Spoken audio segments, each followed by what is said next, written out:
We've been seeing a trend, particularly in the United States, but also here in Australia, where there has been an erosion of freedom of speech on campuses, where people with views that are considered offensive, politically incorrect or triggering are no longer You mean now... people with views, in other words? Well, certain views, more than others, tend to be not just the subject of protest, but those people will be, there'll be attempts to exclude them from speaking at campuses. Yeah, I've noticed that.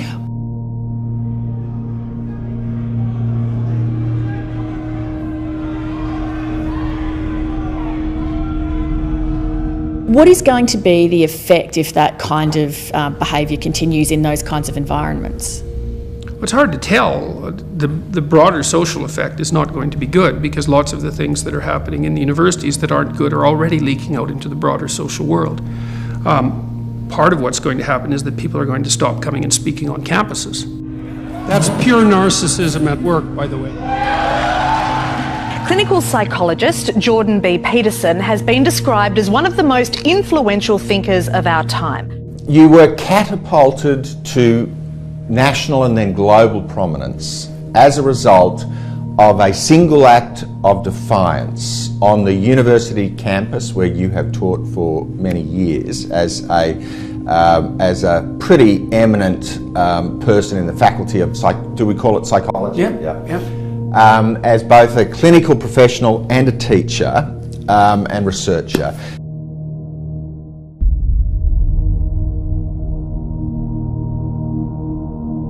What are the new findings showing us about the psychology of political news as it is covered in the United States? We are constantly victims of our own stories, if you will, and so many of us go around in our daily life believing the stories that we tell ourselves, and our mind is tricking us into believing those stories, and many of those stories may be that we're unsafe or whatever that story is, and our brain is constantly adding files to our current narrative. And there is on YouTube a beautiful clip of you, I would say it must be almost 20 years old, talking about Alexander Solzhenitsyn's Gulag Archipelago, the nature of evil and the role of ideology as against individuals in and submission, if you like, by bureaucrats to. So maybe we could finish with your thought on the on the nature of evil and the importance of resistance. Well, there's a book too by Hannah Arendt called The Banality of Evil, and one of the claims that she makes in that book is that while evil moves forward tiny step by tiny step. Well, compared to the rates in the 80s and early 90s, crime overall is down in this country, but rampage shooters are increasingly common and they're killing more people, obviously. Almost all of them are young men. The question, which for some reason very few people ask, but is the key question, is what's driving this surge in extreme antisocial violence? One man who's been thinking about it a lot is Jordan Peterson.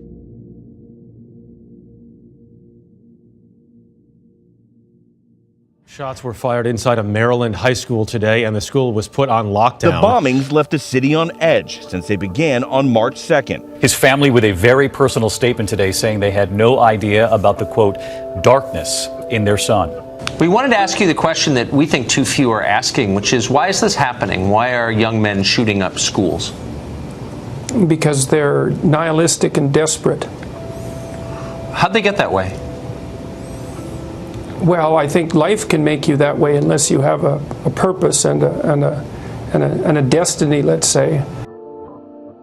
Police arrested Scott Napier for the threat, but it brings up actually a bigger question. Why are we seeing such an uptick in school threats? As a psychologist, I see so many children and teens, who have no sense of empathy. Psychologist Dr. David Marcus believes the increase in school threats and follow-through, such as in Florida, is rooted in the dramatic change in the way children interact and don't. There's a lack of socialization due to screens. Children aren't out there playing, so they're not getting the socialization to develop empathy. If all they have is fantasy without a dose of going outside and finding out if they hit somebody, they hit them back, then it stays in fantasy. So it's creating problems of instant gratification. It's also creating a lack of empathy in people because they're not really learning how to relate. So it's definitely all interconnected, Holland. Well, it's also kind of a psychological epidemic. You know, these people keep track of each other, and there's a competitive element to it. And the fact that the media insists upon publicizing the names of these shooters is not helpful, because part of what drives them is motivation for notoriety. Because notoriety is better than being ignored. And so one of the things I've seen in London and in Australia as well, for example, is the proliferation of security features in office buildings. It's like, well, every place is acting, A, like there's a terrorist threat, which there isn't, and B, like you can't trust the people who walk into your building, and you can. And so putting forward this airport-like security everywhere is going to tap our society increasingly into a distrustful and hostile position. And how do people have your bravery to speak up against political correctness? Should they kowtow to it, or should they get out there? Well, it is. People say that. They talk about my bravery all the time, but that's not exactly the right way to construe it. I know what to be afraid of. That's the thing. It's like, it isn't like making the videos, for example, didn't make me nervous, or going up into university campuses where there's all sorts of protesters. I'm nervous about that all the time. But I'm more nervous about the alternative. And if people knew their history, and if they knew their psychology, they'd be more nervous about shutting up than they would be about speaking up. It's not like either of those are without risk. 30 seconds remain. Last word to you, Dr. Lisa Palmer. Always the last word. I think people believe what they want to believe oftentimes, and I would encourage people to recognize how fake media is actually impacting them and their emotions and what their reactions are to it. And again, I go back to looking at various sources and checking the facts and really try to figure out what the truth is for yourself. And unfortunately, that seems to be what network television has come to these days, is very much about opinion. So it's really up to the audience to take that responsibility and being your own best journalist these days. So that's my advice. And it's good advice indeed, Dr. Lisa Palmer. You've written a book called 12 Rules for Life. Now, if people were only going to read one of them, which would you say is the most important? It's probably the rule that involves telling the truth. Tell the truth, or at least don't lie, is the most important one, I would say. And why is that so important? Well, because if you don't speak the truth, and if you speak things that you know to be false, then you mess up the structures of your own consciousness, and you can't hope to function effectively in the world. You have perceptual mechanisms that orient you in the world and that lay out what you see and how you act and how you react. And if you pathologize those by lying, then you disorient yourself in the world, and then terrible things will happen to you and the people around you. So at very least, you should try not to say things you know not to be false. All of this follows reports over the weekend that Facebook may have mishandled data from more than 50 million users.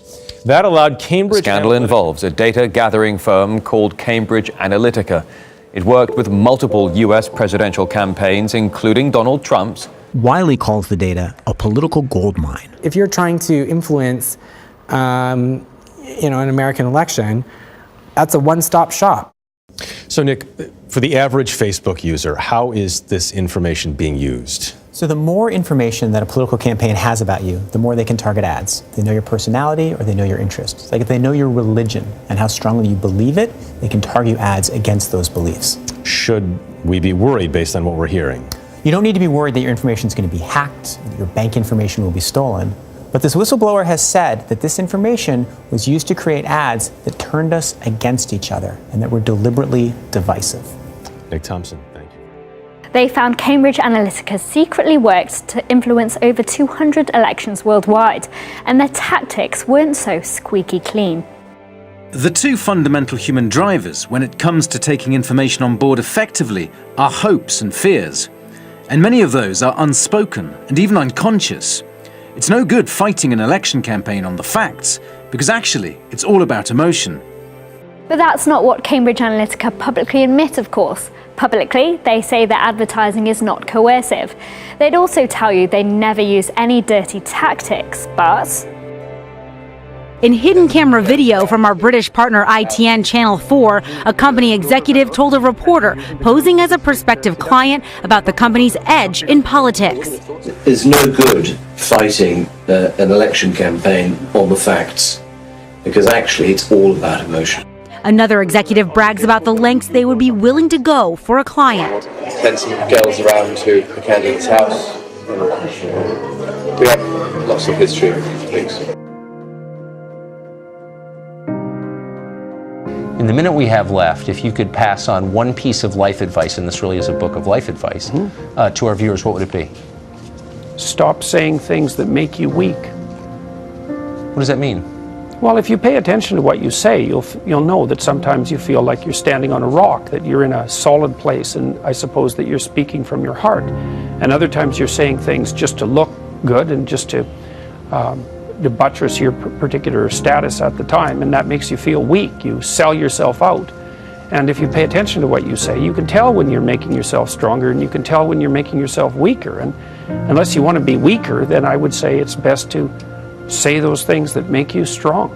And you can learn to do that, and it's really useful.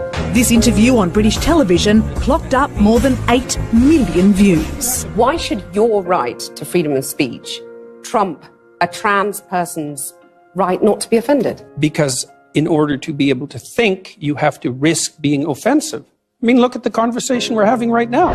More fundamentally, I don't believe that this argument has ever been about the rights of transgender people. I think that it's an attempt by the radical left ideologues to push their ideological agenda forward using attempts to manipulate the linguistic domain. And I'm not willing to cede the linguistic domain because I don't think there are anything more important than the words that you use. And then when the government says, well, you should start using these words, you should start thinking hard about your damn government, because your words are no different than your thoughts, and your thoughts orient yourself. Right now, and Justin Trudeau, he interrupts a woman at a town hall. She's asking him a question, and he didn't like one of the words that she used. Listen to this soundbite, and then we'll get your reaction. All right. So that's why we came here today to ask you to also look into the policies that religious charitable organizations have in our legislation so that it can also be changed, because maternal love is the love that's going to change the future of mankind. So we'd like you to look into we like to say people kind, not necessarily mankind, because it's more inclusive. There we go, exactly. And the crowd roars. Yeah, well, it's quite the performance. I mean, I'm afraid that our Prime Minister is only capable of running his ideas on a few very narrow ideological tracks. We saw the first evidence of that when he put his cabinet together. He insisted upon making it 50% women, despite the fact that only about 22% of the elected MPs were women. When the government makes that a compulsion and insists in their legislation that biological sex, gender identity, gender expression, and sexual proclivity vary independently, it's like, no, they don't. That's wrong factually, and you're not going to compel my speech. I don't care what your damn justification is. So you see that as, am I right in that you see that as a curtailing of freedom? It's worse than a curtailing of freedom. It's a demand that the population uses a certain kind of linguistic approach. It's an appropriation of speech. There's no excuse for that. That never has happened once in the history of English common law, right? It's a barrier that we do not cross. Hate speech laws are bad enough. It's not like there's no hate speech. Like, anyone with any sense knows that there's hate speech. Who's going to regulate it? Who's going to define it? I know the answer to that. The last people in the world you would want to. And then we cross another barrier and we allow the government to compel speech for some hypothetically compassionate reason? No way. I saw one tweet this morning that said Neil Armstrong should have said one small step for people kind. Yeah, well, you know, Trudeau was listening to an earnest woman try to discuss something important, and he interjected an ideological statement in the middle of the dialogue, and that indicates, I think, precisely the way he thinks. And I don't think he does think. I think he runs an ideology in his head and accepts the output without question. And I think we're really going to pay for it in Canada in ways that we can't yet imagine. If you have to identify an idea that identifies the pathology of the radical left, it's equality of outcome, equity. Because people are very different. They're unbelievably different. And we differ by sex in terms of our interest and our personality. And by the way, the science on that is rock solid. It's rock solid. And so we differ substantially.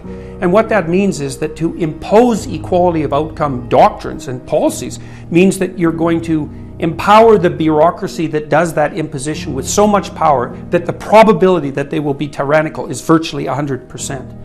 And so what we see is that as the world becomes more egalitarian, the differences between the genders, say, maximize, they don't minimize. And so if you leave people make free choices, you increase the rate of unequal outcome. There's a recent study showing, and this is one of a series of studies, by the way, showing that as societies become more egalitarian in their social policies, so you could put the Scandinavian countries at the top of that, the propensity of women not to choose STEM fields increases. It doesn't decrease. And that goes along with a very large body of psychological research, psychobiological research, I would say, that's indicated that as you flatten out the playing field socio-politically, you increase the differences in personality and interest between men and women. What we're going to do, we're going to produce large-scale invasive bureaucracies to push back against the consequences of the natural choice of free men and women. That's brilliant, that is. You find women aren't going to be lining up to be pushed into positions that their natural interests don't carry them. We're going to produce large-scale invasive bureaucracies to push back against the consequences of the natural choice of free men and women. That's brilliant, that is. That's brilliant. It's absolutely appalling. That equity doctrine is there. I can't think of a worse idea except for racial superiority. I can't think of a worse idea that we could possibly be pursuing.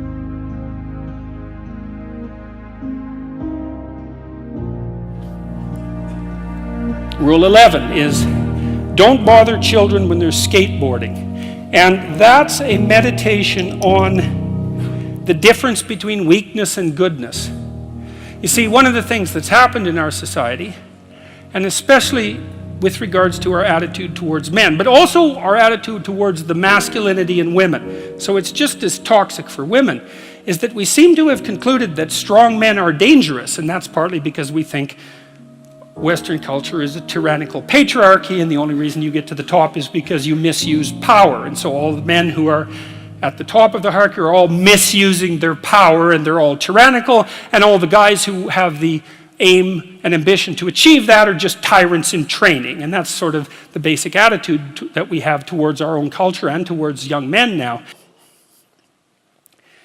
Well, so chapter 11 is a discussion about the assault on the positive masculine. And I read it partly as a continuation of what Nietzsche announced back in the late 1800s as the death of God. The Church of Sweden recently decided its clergy should stop describing God in masculine terms, such as he, and instead use gender-neutral language. This change has divided the country. Because in Western culture, God was a masculine figure, and the idea that the divine masculine had been decimated, which was basically Nietzsche's pronouncement, has filtered all the way down to masculinity itself. And I think that's an absolutely appalling outcome. It's something that could only be desired by someone who is a true enemy of humanity. And you're saying that this has bad consequences for the development of boys? Well, how could you feel good about that? I mean, if you're made out to be a potential manifestation of rape culture, if you're part of toxic masculinity, if your competitive drive is regarded as part of a tyrannical impulse, if the heritage to which you belong is regarded as an oppressive patriarchy, then how in the world are you going to step forward with confidence and shoulder that what would you call it, that burden? Why would you? Why wouldn't you just step aside and retreat, which is exactly what's happening? Well, that comes also to another point in your book where you say stand up straight, and that is also about being combative.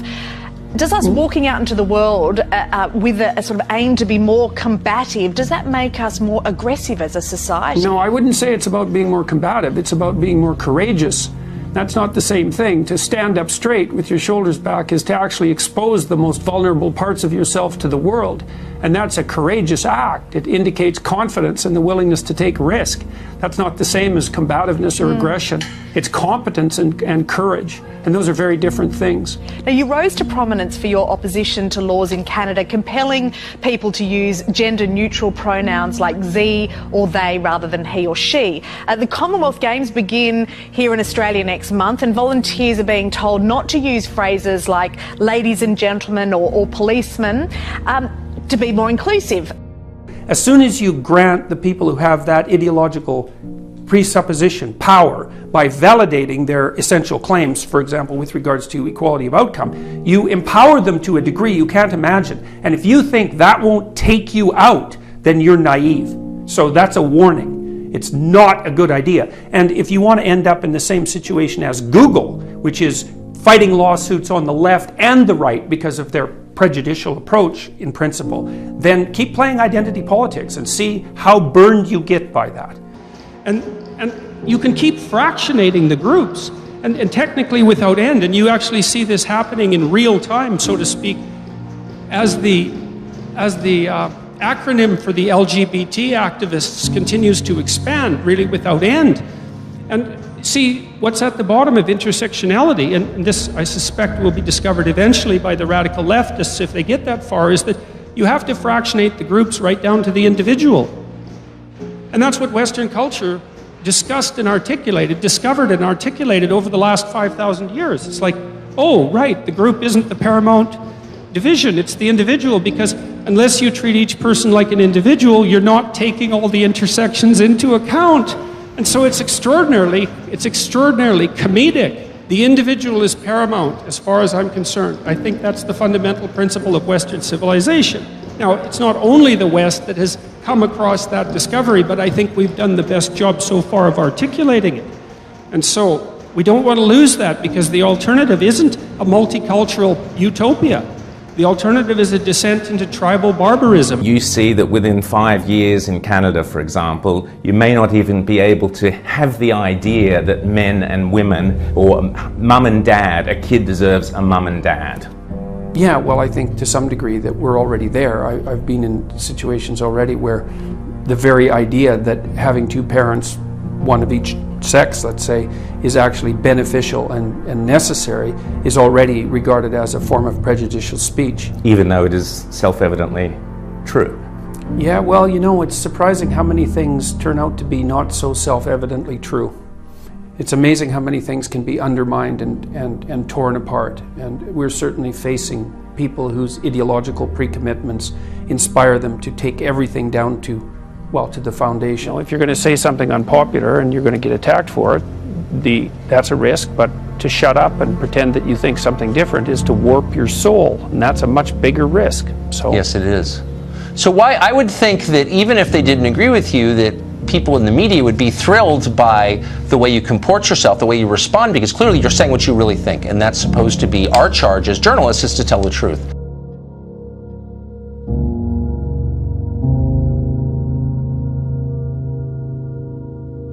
I don't know if we'll get through all 12 rules. I guess you'll have to read the damn book. Anyways, Rule 7. Rule 7 just about killed me. Like, I've had a lot of bad health in the last year, and having to rewrite Rule 7 coincided with one of those periods that lasted about a month, and it was the hardest chapter by far, and it went down the deepest by far, and it was really hard to get right. It's called Do What Is Meaningful, Not What Is Expedient. And I'll just tell you a little bit about the chapter, because I figured something out in it and then explained it, something that took me decades to figure out. So there's this idea, it's a very deep Christian idea, that the Messiah is the person who takes the world's sins upon himself, right? That's a characteristic of Christ, right? But there's an idea there, a psychological idea, and you know that because the idea doesn't go away. It's lasted for thousands of years. It's like, well, so the idea signifies something. It has a psychological reality independent of its metaphysical reality, whatever that might be. And so I've thought about that for a long time. It's like, what in the world does that possibly mean? And then I realized, and Jung knew this, Carl Jung knew this, that it was associated with this idea of the shadow.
You want, and I've been telling young men in particular, but young women as well, though they don't seem to be quite as in need of the message, to adopt responsibility for their life, to tell the truth, and to understand that their failure to participate fully in being leaves a hole that's precisely the size of their soul in the cultural landscape.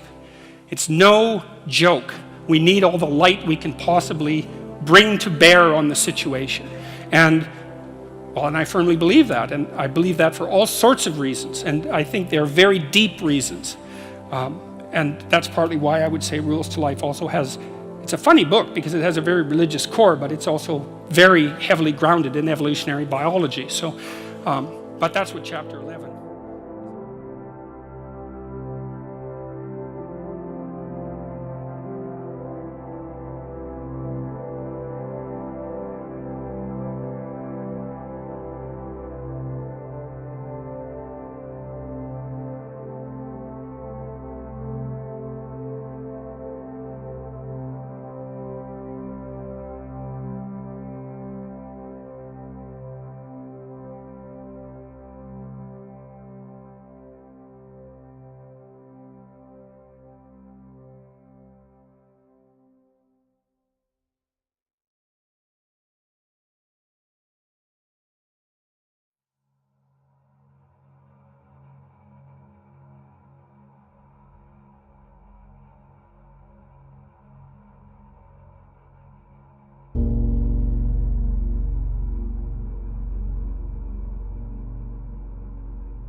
I had this client once who, her parents, man, they were pieces of work.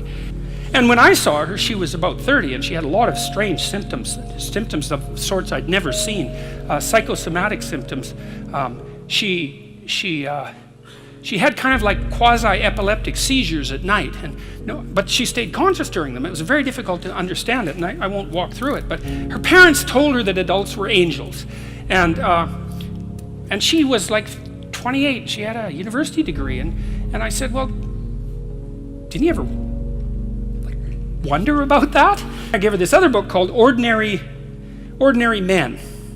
And it's a great book. It's a terrible book, a terrible, dark book about this police battalion that was moved into Poland during World War II after the Nazis had marched through. And it was all made of middle-aged guys who weren't like victims of Nazi totalitarian propaganda when they were kids. They were just, bourgeois middle-class guys, kind of like all of us, let's say.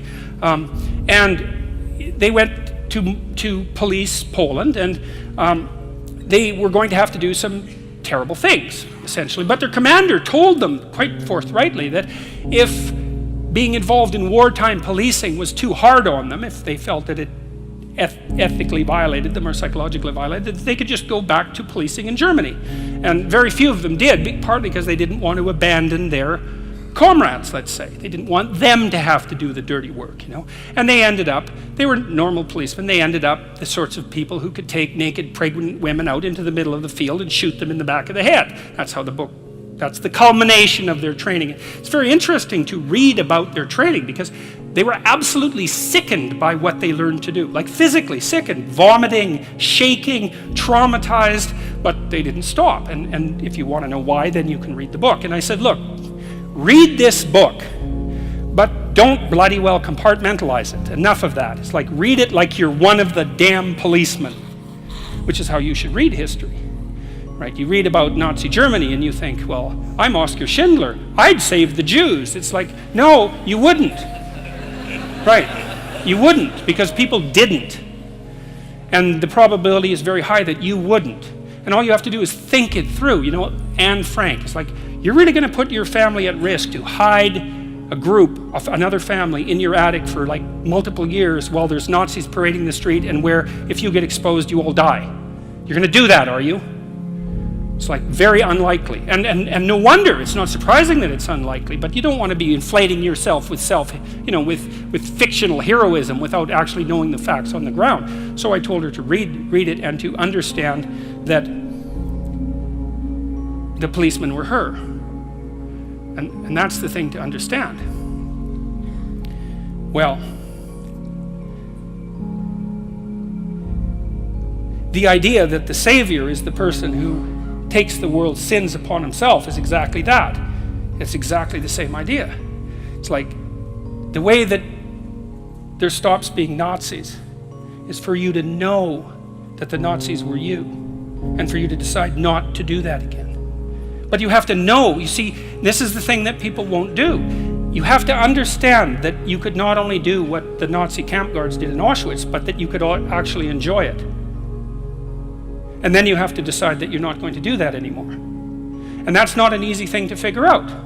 Well, and that's what that chapter's about. So that's a rough chapter, man. That's a rough chapter. And that's only a bit of what it's about. You know, there's a lot in there. And that's, anyways, that's what that's about.